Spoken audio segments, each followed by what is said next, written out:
Meeting for Thursday, 3rd of July. This, just reminding you, this meeting is live streamed and recorded on our Facebook page. Could we all stand up for the opening karakia, please? Te tau mai ona, te tau mai raro, te tau mai roto, te tau mai waho. Kia tau mai te mauritu, te mauri ora, ki te katoa, oie, huie, tai hie. One apology, Councillor Brown, I think everyone was there. Do I have a mover, please? Councillor Terrier, Councillor Bogue. All those in favour, please say aye. Aye. Against, carried. Do you have any conflicts of interest? No, there's no public forum. Announcements by the Mayor. Just a reminder for everybody that might be watching online, we have our postponed Matariki celebrations tomorrow night, 5:30 to 8:30 p.m. at the Sound Shower, so we'd love to see you there. Thank you. No announcements by me. Is there any notice of any minor matters, please? No. Announcement by manager? No. Could I have a move for the confirmation of the minutes for Thursday, 15th of May, 2:25, please? Councillor Mawson. Councillor Terrier. All those in favour, please say aye. Aye. Against, carried. Well, we move on to item 1, Emerson Street upgrade. We have 3 lovely women to present it to us. Kia ora tātou. This is a real milestone moment for us. The upgrade of Emerson Street was first identified in 2017 in our City Vision framework as an important urban renewal project, and the outcome of that upgrade was to include improving our infrastructural resilience, establishing a gateway or bookend at the western end of the CBD, providing more accessible heart to the CBD through universal design, and to enhance Napier's main street. So I'd like to take the paper as read today. However, I do have a presentation to briefly summarise the key points of that paper. Office's recommendation today is to endorse the detailed design of Stage 1 of Emerson Street upgrade and endorse the developed design of the enabling works, and also to proceed to consenting and construction of both Stage 1 and the associated enabling works. These are the 3 project objectives: to improve resilience of Emerson Street, to improve safety and accessibility, and improve wayfinding and operational flexibility. And as our elected members identified back in 2017 when the funding was initially set in place, the importance of Emerson Street cannot be underestimated, and that was further endorsed in 2022 when additional funding was allocated through the Better Off fund to the project. Current decisions of council, we've been to council a number of times for this project. Of recent times in 2024, we came to the Future Napier Committee where the concept design was endorsed, and we were given approval to proceed to the next design phase, with a note to ensure that there were a number of stakeholders and audits and reviews to be undertaken as part of that design process. And just wanted to confirm that we have undertaken that. There's been a very extensive engagement and collaboration process and review and audits undertaken. We have also had established stakeholder groups, heritage groups, events group. We've got a cultural narrative associated with the project, which was also endorsed by Ngā Manukunuku o Te Iwi. We have a project advisory group, which was established part of the pre-engagement process of our design, which includes retailers, stakeholders from Napier City Business, Art Deco Trust, and also our Councillor Sally Crown as our chair, and we've got Kirsten Wise, our mayor, also on that group. And we've also undertaken, as per the direction, a number of reviews as part of that design process. So that includes road safety audit, accessibility and universal access audit, and heritage reviews. The next decision of council more recently was relating to the procurement strategy, and as you'll see on the presentation in front of you, it also included undertaking construction of not just stage 1 but adjacent enabling works as part of our funding set aside in the 25-26 long-term plan, and I'll go into more detail of that in a moment. So the area in blue in front of you is what the original scope of works was for stage 1. This stage encompasses streetscape upgrade of the ZIP, as we affectionately call it, which is the section of road that bisects the two squares of Clive Memorial Square. And it includes new paving, planting, seating, feature lighting, which also doubles as our standard street lighting, and other urban design elements. And stage 1 also includes the coordination of infrastructural upgrades and is the foundational piece to the broader upgrade strategy for Emerson Street, so setting the tone for future stages. The area indicated in yellow is actually what we're calling the enabling works, and Council have endorsed extending the scope of stage 1 to unlock the potential of the wider stage 1 area.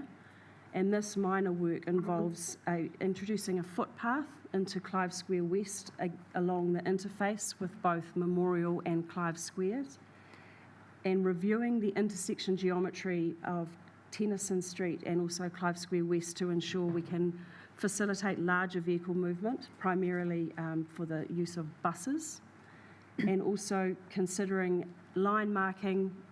review of line marking within Carlisle Street and Clive Square West, and introducing a user-pays parking system around the periphery. So the reason behind that is that we see not just stage 1 as an important part of our CBD, but it's also about establishing a Western gateway, which is really a key point of arrival for visitors, offering a welcoming and informative first impression for the city. At the same time, it acts as a clear urban bookend, signalling to all users, whether they're arriving or departing, that they've reached the threshold of Napier's city centre. Part of that enabling works or complementary activating initiatives is around a visitor arrival experience. So this is where visitors to the city are provided a welcoming and functional space, both for local and international travellers. So that's a place that offers amenities for people who are visiting town, such as toilets, seating, shade, even event spaces, but also serving as a key point of wayfinding so that people can understand where they are and how to navigate the CBD proper. Also, as part of this, Council are considering the feasibility of a transport hub, and this aims to ease seasonal pressures with our tourism season by relocating passenger drop-offs potentially as part of the complementary works for the Art Deco Trust relocating to this area, but also the consideration of consolidating the GO bus service to an existing asset, which is the bus terminus, currently underutilised in the city. The transport hub will also help alleviate parking pressure around Te Aka and the Civic Precinct, which is another council initiative, by shifting bus stops and layover bays from Dalton Street and significantly improving the visitor experience to this new city precinct. So the design of stage 1 includes Clive Square East, and we are proposing to provide more amenity along the facade of Clive Square East, the hospitality sector, allowing additional space for outdoor seating and dining, but also providing an element of shade, because as you'll be aware, in the evenings, particularly in the summer, it's extremely hot to be sitting out there, so this is also helping to provide a bit of respite there as well as amenity. Also within Stage 1, as I mentioned, the ZIP. So the ZIP is the piece of road that runs between Clive Memorial Square. And in this design, we have introduced catenary lighting, which is overhead like festoon lighting, which runs down the length of the street, still able to facilitate vehicle movement. So on a general day-to-day activity, you would still have one-way traffic moving from the seaward side towards the west, and there would be parking. But the flexibility provided by Stage 1 upgrade allows for this to be closed off, should that be desirable for, let's say, a cruise ship day or an event, Nuit Blanc, that sort of thing. Added amenity and features as part of this upgrade include rain gardens, which are also an infrastructural upgrade, so that's to help with improving our water quality. There are additional trees, minor trees, they're palms particularly, and amenity planting, which helps to blend the two green spaces across and use this as more of a shared space for visitors to congregate. Here's an image of our vision for the ZIP itself. Again, utilising the space as it currently is for markets and events and things, but with that flexibility to be able to have it as a functioning road or closed off. Here's just a cross-section of what it might look like, and you can see on the bottom of this page that there is parking, so parking on the southern side, and also an activity zone, which is where seating or congregating of tourist groups might occur, and also the ability to have markets and food trucks and things also in that space. So the current, we've got an RFP. Next steps are if you were to endorse this design, we would be moving to publishing the RFP onto Gets either tomorrow or Monday. Approval of the successful tender for physical works would close at the end of July, and we would be bringing that back to Council for your approval on the 28th of August. We would be looking to award the contract at the beginning of October and commencing physical works after Christmas. So we're very conscious of the location and being able to support local businesses, and also obviously the importance of that Christmas period with events and our Art Deco weekend. So we've actually engaged a consultant to help us with phasing and looking at the constructability and methodology associated with that. So that's a key part of our tender process. So if there's any questions, this is just a quick, for your information, just the next design steps. Juliet. Yes, thank you. Through the chair. Just a question about the transport hub. Is there intended to be any extra cycle parking there? So, thank you. Through you, Chair. We are looking at having a Locky Dock located in that area, but also the design of the Stage 1 area facilitates multimodal movement as well. Yes, but there will be bike parking. Yeah. Deputy Mayor Brosnan. Thank you, team, for the presentation. I just have a number of questions. My first is around our outcome of authentic relationships, and I just wonder if, and I see you've got a couple of slides in there, but I just wonder, in my mind, the key relationships, and I know they're sort of touched on, are your Art Deco Trust, your Historic Hawke's Bay, your retailers, and probably through Napier City Business Inc, and your building owners. And I just wonder if you wouldn't mind addressing how relationships with those key parties are being addressed. Sure. So initially, before the project started, Council went through a pre-engagement process, and as you'll see in the paper, there's a list of the reach that we got as part of that process. We also established some key interest groups. So there was the Heritage Group, there was who had members of, Steph, do you want to say that? The Heritage Group, we've got Councillor Rhonda Crystal on the group. We've got Heritage Services, we've got Fleur Lincoln, and Elizabeth Caldwell from staff, and Elizabeth Pashif. So it's quite a broad group of people brought together to focus solely on the heritage aspects of the design. We've also got an events group. So the events group included members of the Urban Farmers Market, Art Deco Trust. There was internal Kevin stakeholders. Murphy, Yep, Kevin Murphy, who's one of our events coordinators, and manager. We've also been working with mana whenua, so we've been working with Te Waka Rangipu, who have gifted us the cultural narrative, which was taken to Ngā Manukunuku o Te Iwi for their endorsement. So yes, that's been generally, and then through Napier City Business, we've also been disseminating a lot of information through them, and PIP is part of our project advisory group.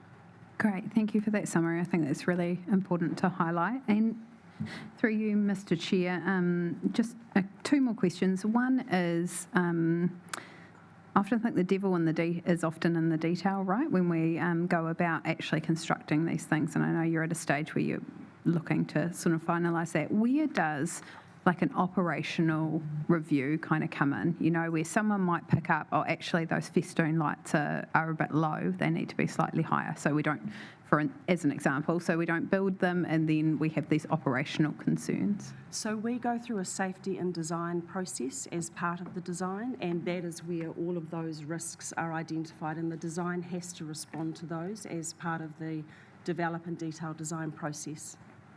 Yeah. So that has been those design constraints and risks, both for the design but also the forward planning and management and maintenance of the project, is also part of that safety and design process. Yeah, so your view is that after that process is completed, we would minimise all the risk of those sort of end results being like, oh gosh, that wasn't thought through, that was placed right there. Those kind of concerns. We have internal, so we have to go through an engineering approval process. So that is also, that's part of our council regulatory, sign off. So those things are also picked up there, where our internal stakeholders, which is our infrastructure team, transportation team, Three Waters, all of those things are addressed then as well. So that's part of our process for ensuring that the design is fit for purpose. It's got that common sense lens across Yes. it in multiple ways. Yes. Thank you. And through you, Mr. Chair, my final comment or question is, I see that you're, delaying actually physical works until after Christmas, which I think makes sense. Is that supported by the retailers to start in January? I mean, we still have lots of sort of January, February activity in the city, events, etc. So through you, Chair, we are also working with an external consultant who is helping us with understanding the best practice around phasing for construction and methodology.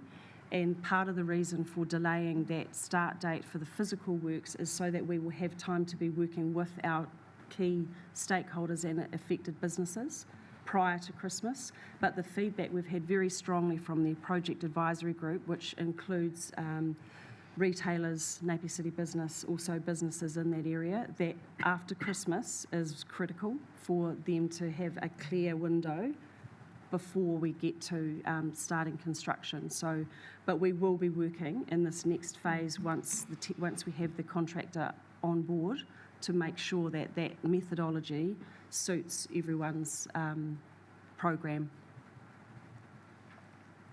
Great, thank you very much. Councillor Bogue. Yes, through you, Mr. Chair. As you are aware, Clive Square East and West is a major destination for a lot of our city's whānau pūnamu. And for example, the Orange Sky laundry van is down there 2 or 3 times a week by the Methodist Church, as is Te Kupinga health van, as are free meals from that church delivered 3 times a week. And I just wondered what sort of interaction, if any, you've had with those that are serving that community. So we've been working with our internal team, the community services or strategy team, and that from the very beginning. So that aspect has been incorporated into our design, response from the beginning. But also the team have been, we understand that this is a multi-agency approach.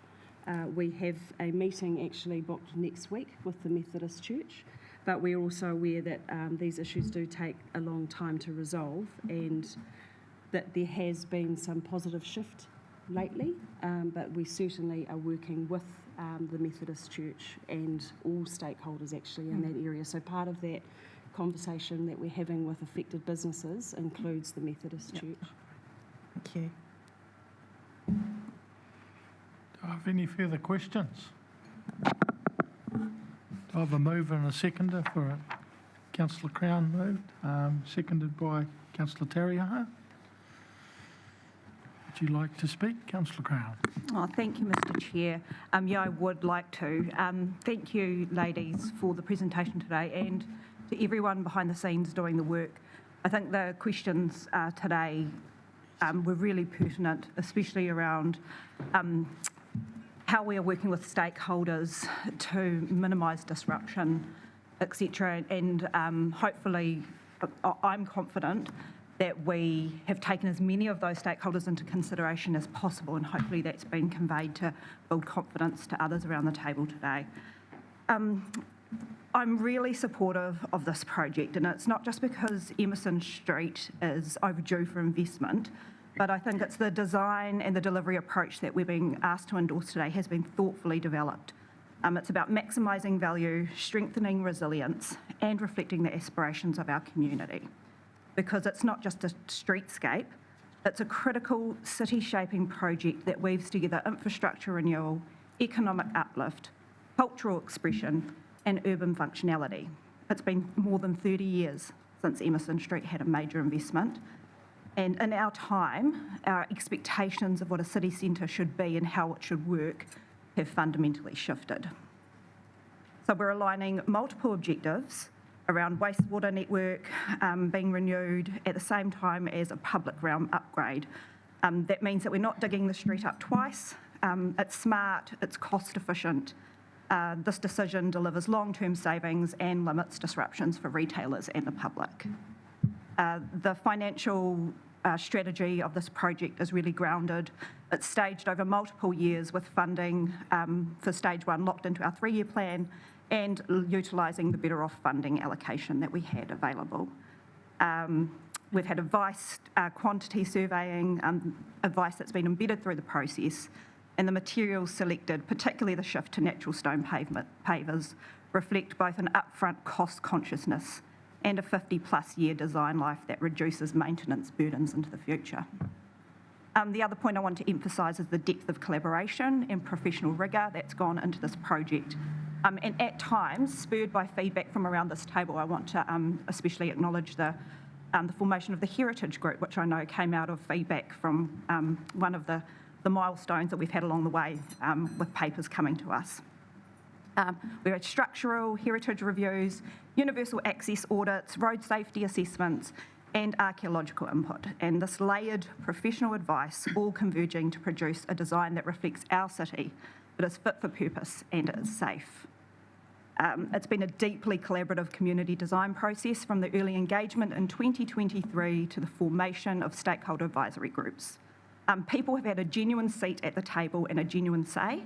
I can certainly vouch that in the project advisory group, no one is shy about coming forward with their opinions and their feedback, and those things are being taken into consideration all the way throughout the whole development of the plan. The other thing is that this project builds confidence by front-footing risks. We've seen work to manage disruption, seasonal timing of construction, and designs that are adaptable, including the capacity to leverage the development of a transport hub to extract even more value from the project. So this is not a piecemeal or cosmetic upgrade. It is a deliberate, strategic investment in the kind of city that we want to be: accessible, culturally rich, economically vibrant, and future fit. Thank you. Thank you. Councillor Terrier. Thank you, Mr. Chair. Kia ora koutou, thank you to the team. I just, tautoko Councillor Crown's kōrero, and like to support the officer's recommendations for the Emerson Street upgrade. Emerson Street is at the heart of our city and hasn't had any major investment, as mentioned, for over 30 years. I believe some of the issues we're dealing with today are the result of past decisions or the lack of them when it comes to looking after and improving our city's infrastructure. This upgrade is a chance to put that right, and it's not just about a facelift. It's about creating a resilient, accessible and vibrant space that supports local businesses and brings people into the city. Happy to support the recommendations and ngā mihi. Kia ora. Yeah, I'd just like to add that, reiterate what's been said, but I'd also like to sort of give Georgina and her staff a pat on the back. She's worked on this with absolute passion. Phone calls at night and the weekends, and she answers them and gives you any answers, or she would call myself or Sally, and only because she wants to get the proper result for the city. So well done. Thank you. So is there any other comments? So all of those in favour of the officer's recommendation, please say aye. Aye. Against? Carried. Go to work. Thank you, everyone. Thank you. Right, item 2. Napier Drinking Water Compliance Assessment for 2024 calendar year.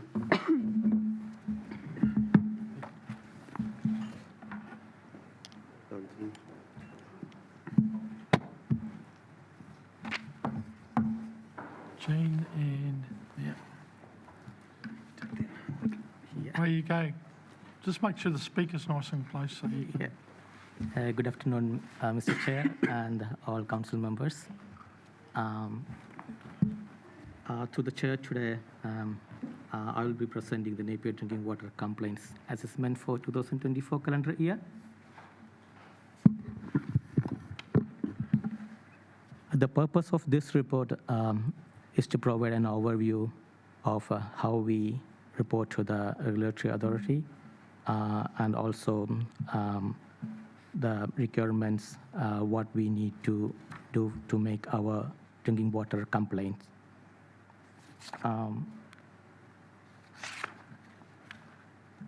We are reporting to the regulatory authority Tomato RI against 104 rules.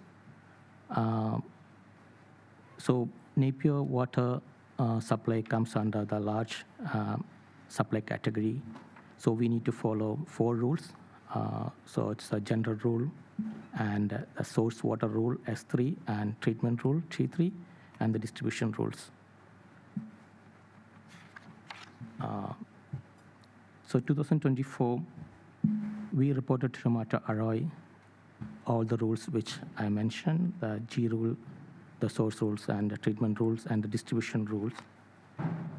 So under the general rule, we had to report 13 rules, and we were compliant with 12 rules and 1 rule was non-compliant. And that is due to we failed to produce some documents. Those documents are now under review and at the final stage, and we will be compliant in 2025 this year. So the corrective actions has been given, like how we are going to mitigate this, and then the coming year we will be compliant against that rule, and we will be 100% compliant with G rule. It's coming to the source water rule. There was some minor treatment sampling missings occurred. Throughout the year, there was only 4 chemistry testings has been not tested by the lab, and that we noted as non-compliant. So altogether, we are reporting 35 rules, and in that 31 rules we are compliant, and 4 rules we are non-compliant. So the corrective actions we are taken for that to make sure that we will be compliant with that rule in the next year.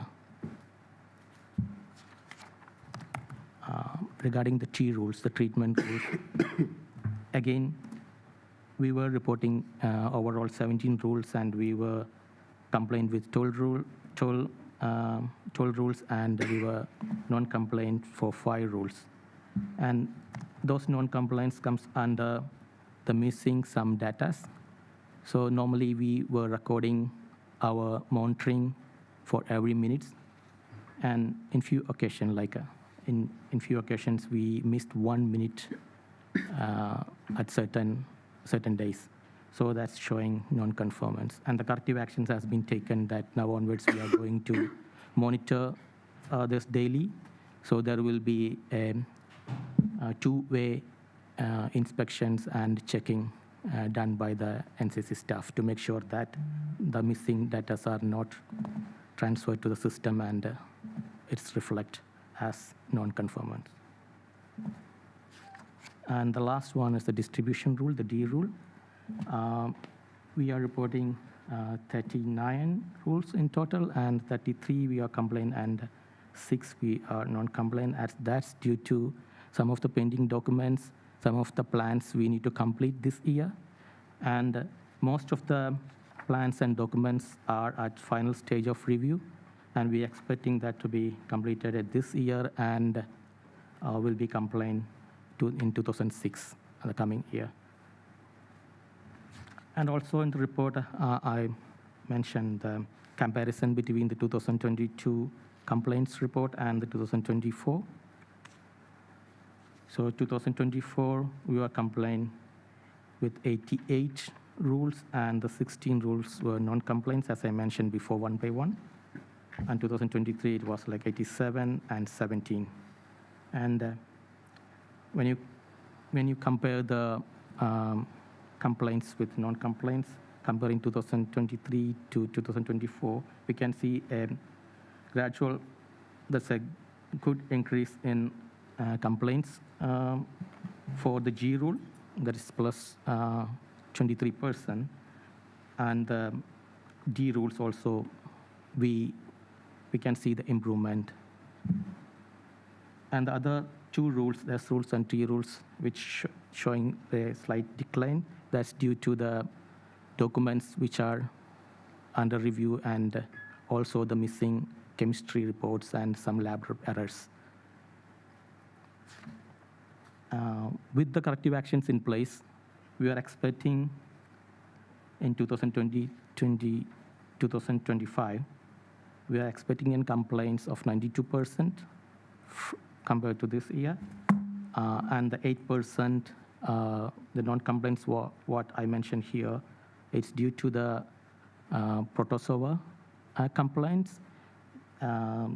We are fully compliant with the protozoa requirement on 2028 after the commissioning of the new bore field and new treatment plants. So till 2028, we need to record this as a non-compliance. So considering all these corrective actions and all the complaints what we achieved, and it's not in a critical areas. It's because of some documents that is pending and it need to be completed, and also some missing chemistries. It was not a critical, and with that we can ensure that the water we supply is safe to drink, and we follow a very good safety and we safeguard the health of our public. And also to show the process and the activities what we were doing with the reporting and also with the following the standards and the quality. I mentioned the customer complaints list for the 2024. There also we can see a drastic reduction of customer complaints regarding the clarity, order, and taste. And also, I provided a chart with the 6 years complaints history from 2019 to 2024. There also we can see the difference in customer complaint regarding our water and the quality and the safety what we are providing to our public.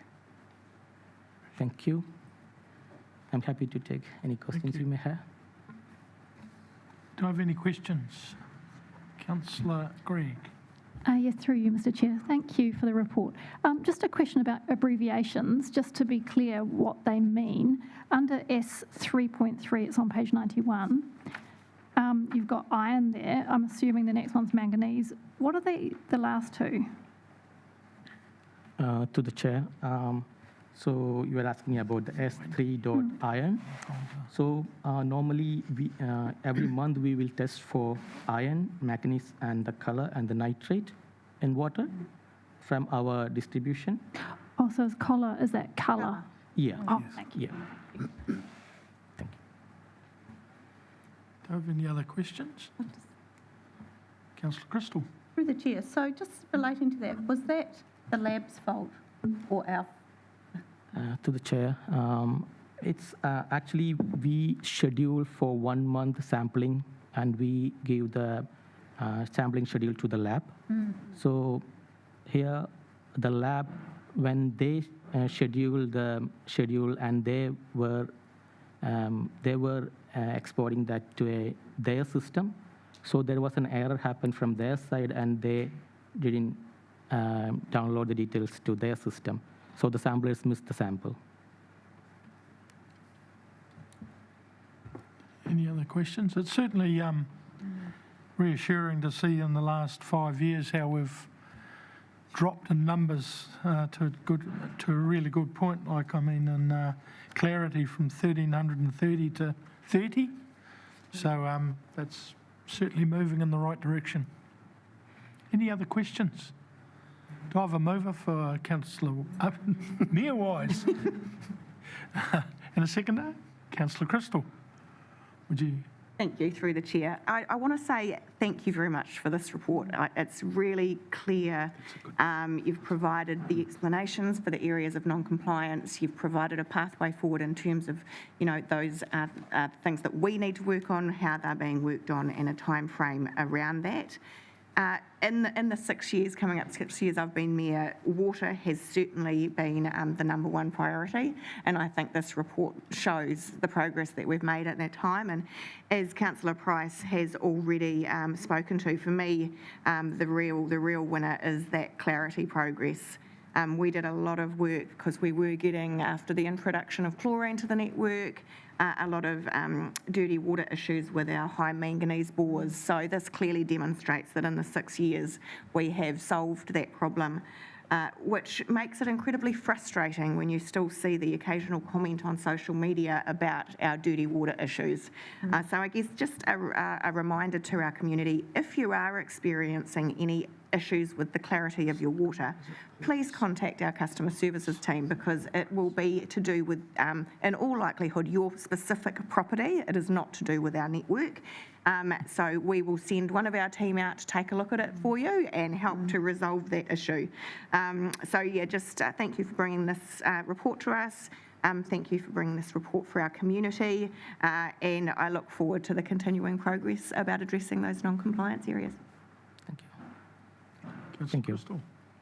I just totally agree with what Mayor Wise has said, and also, yeah, thank you, team. It's hard. A lot of people will read this and see non-compliance, but they don't understand the standards have changed for us, and a lot of that non-compliance is the rules that have been set by Te Mata Arawai that we just can't switch on like that. We have to build new treatment plants, we have to make new documents, we have to get water safety plans in place to meet those standards, and that takes a lot of time, effort and staff to do that. So I know we're getting there, and this will probably look quite different in the next years. Thank you. Yeah. Do you have any further comments? Okay, all those in favour of the officer's recommendation, please say aye. Aye. Against? Carried. Thank you very much. Thank you, Chair. Keep those figures coming through. Item 3, Tennyson Street stormwater outfall improvements. We've got Pius.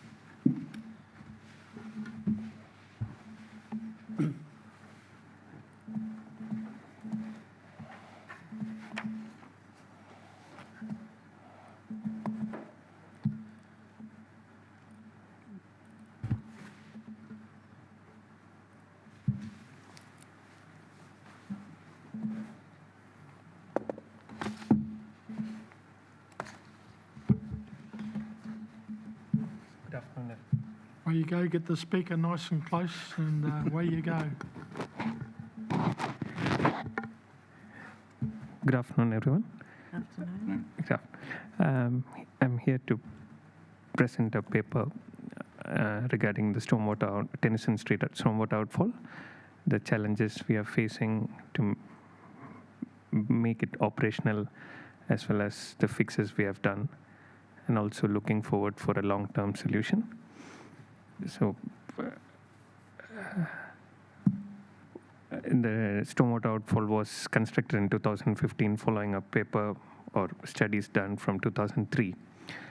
And it was supposed to address or take a catchment of 48 hectares, but due to several bifurcations and changes in the catchments, currently it is servicing around 25 hectares of catchment. And also there are numerous challenges we face throughout the year, especially being closer to the beach. So a few of them being the outfall gets blocked with the shingles entering into the outfall, and the surface is getting deteriorated. The end plates, which gets corroded. So over the years, with the city services as well as external contractors, we have been working on fixing them. So the main challenge is the gravel gets filled towards the second manhole, as you can see on the screen, and the testing was done. That DMH0185, that is around 60 meters from the beach profile, we had found around 30 mils of shingles in the manhole. So that shows how it enters into the pipe and gets blocked.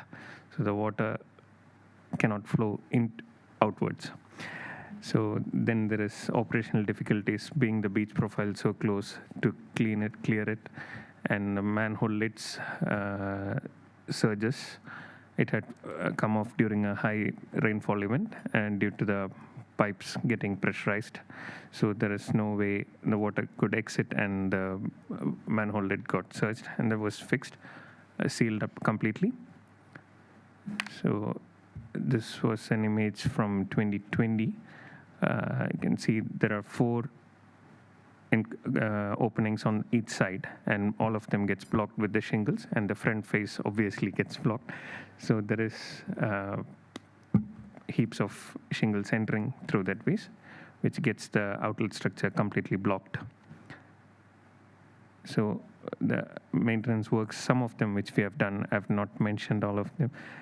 So the faces get, the concrete faces gets hit, even the roof. You can see under the roof, it is the walkway structure. Beneath that, it gets abrasions. So we have covered the faces where it's completely hitting with HDPE, polyethylene thick material, so that it can protect the concrete for a longer period. This is one of the images in 2020 clearing the shingles throughout. It's, as you can see, it's a very physically challenging environment for the machineries as well as for the people. Personnel, they have to enter into the manhole, into the outlet structure to get it cleared, which is getting more and more challenging with the, if it's not clear, if it is delayed, there would be physical troubles to get it cleaned. So frequent or periodic maintenance is required in order to keep it activated as functioning as an outfall. So this image was taken 10 days after the previous clearing. So within 10 days, it gets into this stage. Not always, but especially during the tides and all. So few other main works we have done. We have concrete spalling, that is, the loose structure has been coated with marine concrete to prevent further abrasion and cracking. The footpath on the walkway where it's a viewing point, the footpath had cracks. So we have injected epoxy bonds to seal them, and so that it doesn't further expand. access lid pops off, that has been sealed, it gets bent. It is an ongoing process. It gets damaged and we fix it.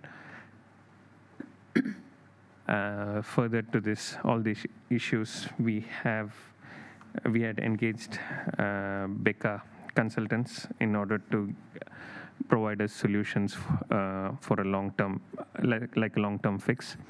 Few of them are, as mentioned, tight flex, rather non-return valves, extending the outfall, raising the current outfall, or pumped solutions.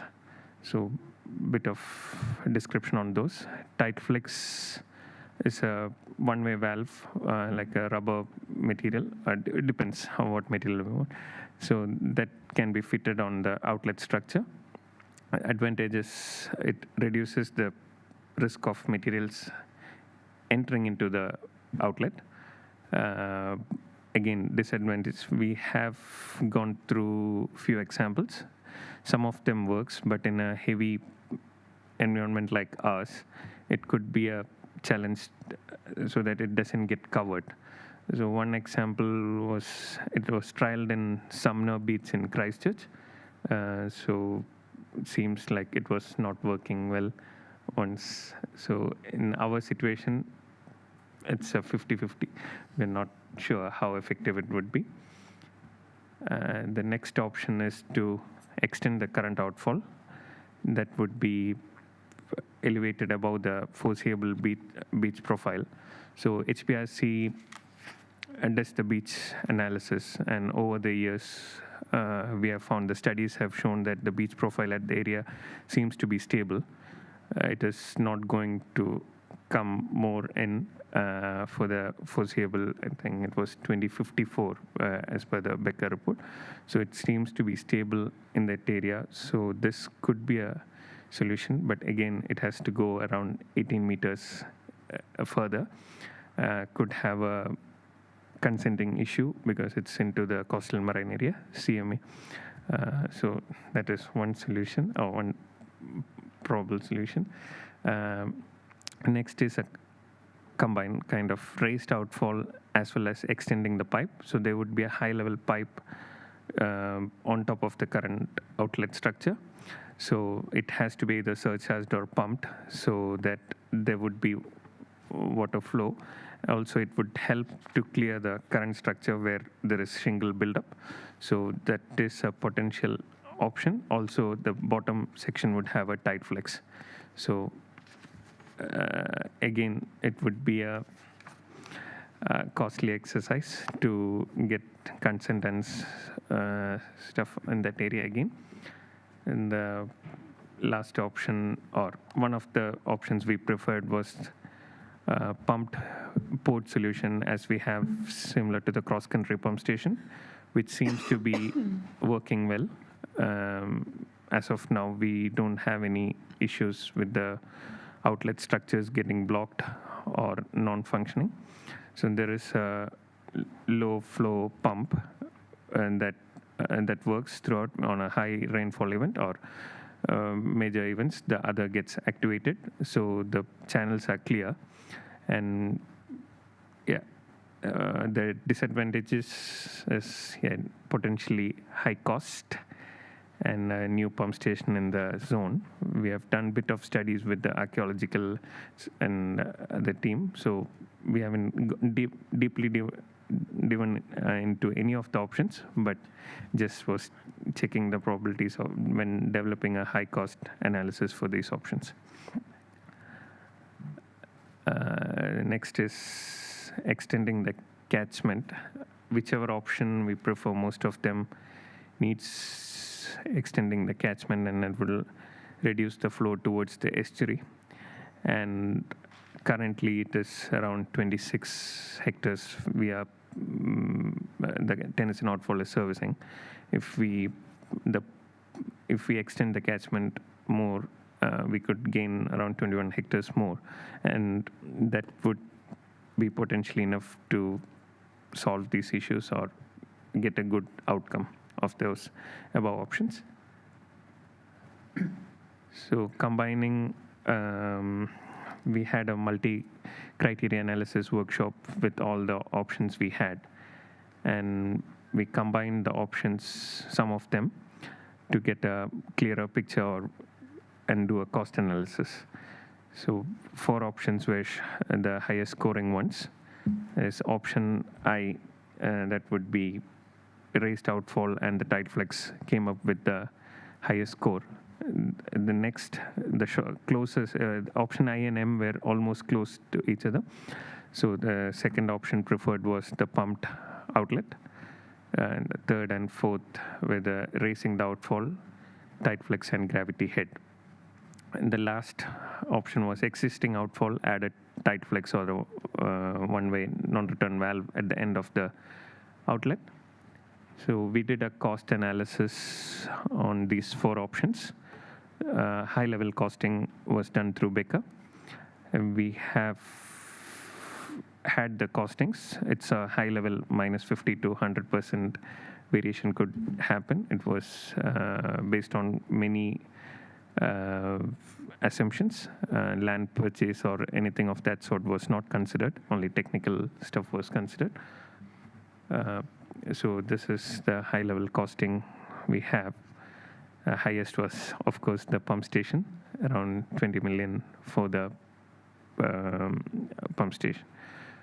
So we have around 4 million budgeted for the maintenance activities for the next 2 years, with 2 million each year. So we have not finalized any of the options. This paper is just an information purposes to get a feedback from council. Can we go ahead and develop the preferred options and come back to, develop a preferred option and come back to the council for approval in 6 months or soon. So Would you have a timeline for us as to how you're going to work through this? through the chair. I think you Yeah, I've mentioned as a 6 months time. sorry. We have, through the chair, sorry,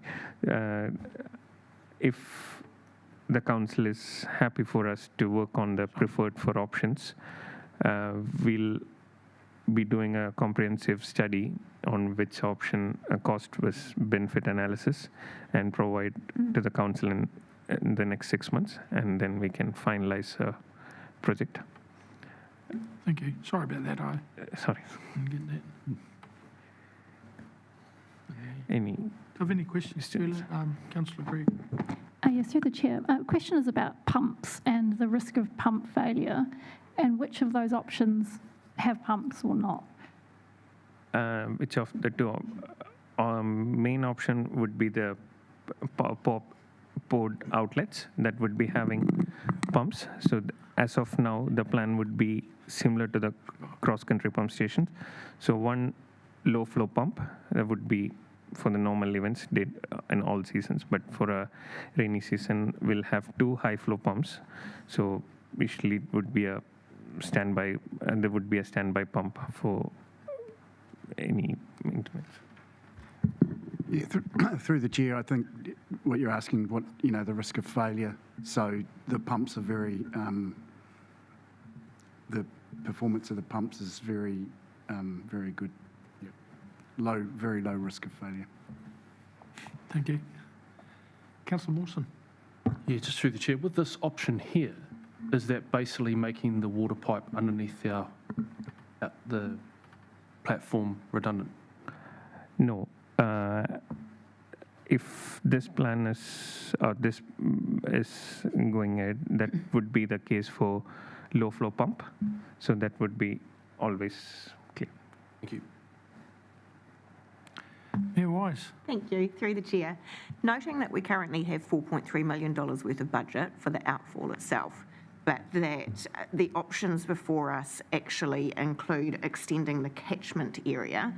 Is there any other existing budget in our current LTP that could be utilised to fund the fact that we're extending the catchment area?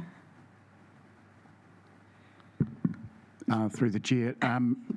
The way that the LTP is currently, we could reprioritise certain projects, but yeah, the actual extending the catchment was part of a master plan CBD project, which is probably sitting outside the 10 years at the moment.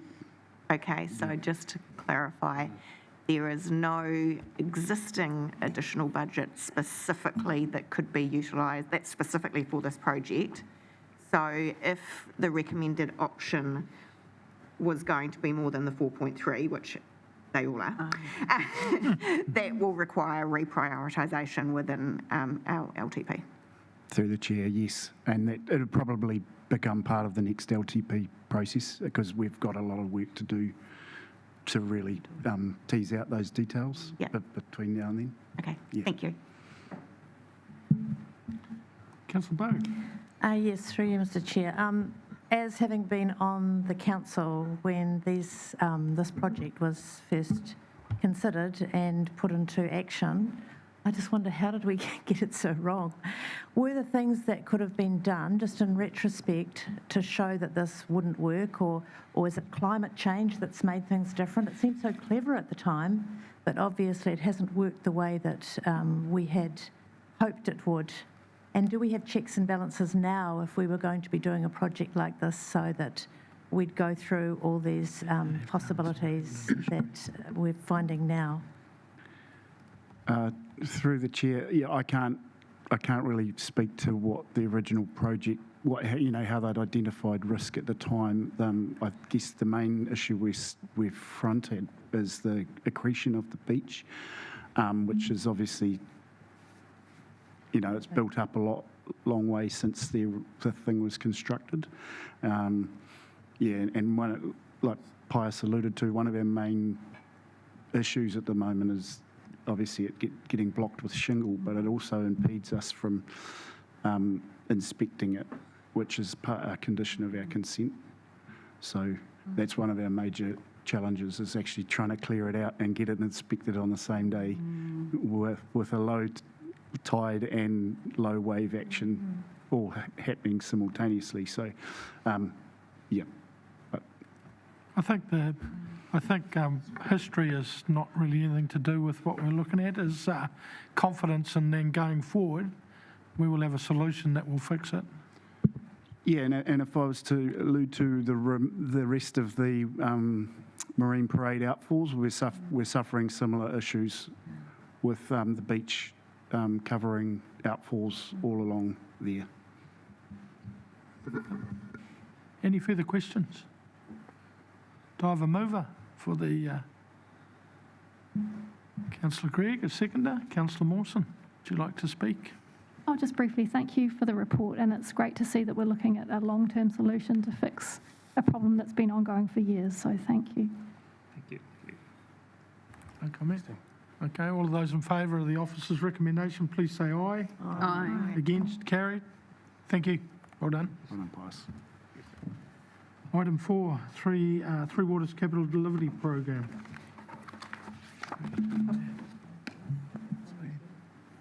Oh, and Syed Phil. Syed's going to join us. Yeah, through the chair, we'd like to table the report as read. We can present I'm sure you have a copy of the actual dashboard, and we're happy to just take questions around that.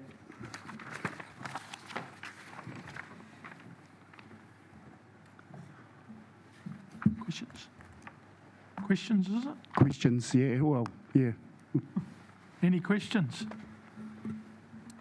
Jeepers, got off light here. Come on, someone give him a question. Come on, I've got Syed here and all. Okay. Oh, Councillor Gregg. Yeah, just through the chair, just a quick question about the Memorial Square community rooms. The budget, do we know how much that differed from the original budget that we had for that? Water, isn't it? I think that's the next Oh, report. Might be the next sorry. paper. Sorry. Yeah. Yeah. Oh, I must have put too much pressure on. Could I have a mover then and a seconder, please? Councillor Mawson, seconded Councillor Taylor. Great report, thank you, team. And things are tracking along nicely. No comment. Councillor Taylor? Okay, all those in favour, please say aye. Aye. Against? Carried. That was a bit of an easy one, Expecting wasn't more questions. it? It's a sign of a very good report, I'd say. Item 5, non-water capital programs update, please. We've got Kate. Good afternoon, everyone. So here I am presenting our report number 4 about non-water capital program update. So since last time, we added a couple of new features like pictures to add some life to the reporting and to show the actual progress and how much the team has done. And table 6 as high community and stakeholder interest projects. So the rest of the paper literally telling the progress that we made so far. And if you have any questions, I'm happy to answer.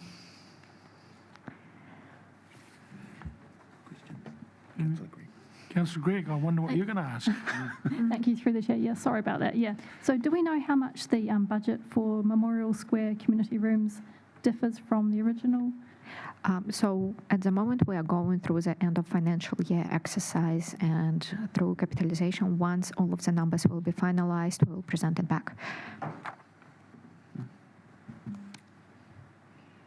Councillor McGrath. Through the chair. I'm just after, I guess, what's really going on with the Latham Street, Wellesley Road roundabout deal, because I think that was meant to be started March or April, and we're seeing in here, I think October. Yes. We're getting anywhere. So again, here we reviewed the design, did it at a more detailed stage.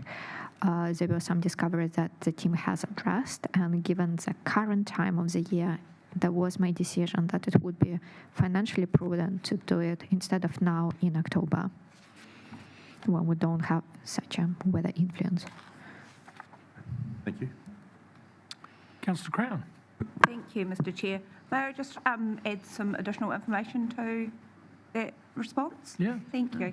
There is a well-worn thread in our SharePoint as well, which really tracks, I think, the development around that roundabout. I'm one of the frequent flyers that poses questions on it. So, yeah, Kate absolutely has represented it fairly, I think, but if you want to really dig down into the details, you've got access to it in there as well. All of us have. So, yeah, it's been quite frustrating, in all honesty, and certainly something that I've been leaning on our team internally about. And I know it's causing frustration for them at certain points too when they're dealing with some of our partners out there. So unfortunately, the time has elapsed, the opportunity elapsed to do it in the season that worked, and now we're waiting for that next opportunity. Councillor Taylor. Thank you, Chair. I just, a clarification. I see the open spaces Dolbell Reserve new toilet. You're working with an organisation developed an engagement strategy on page 127. That was a playground as well. Yes. Is that, at what stage is that, the playground development in conjunction with the new toilet? So we will consider this project altogether, playground and toilet. At the moment, we are at the planning stage, and once more clarity on the design will come up, we will share that with you with a stakeholder group. Thank you. Do you have any other questions? Do I have a mover and a seconder, please? Councillor Crystal, Councillor Taylor, would you like to speak? No, it's great to have an overview over this, and there's lots of green on tracks, which is always nice to see. Thanks, Kate.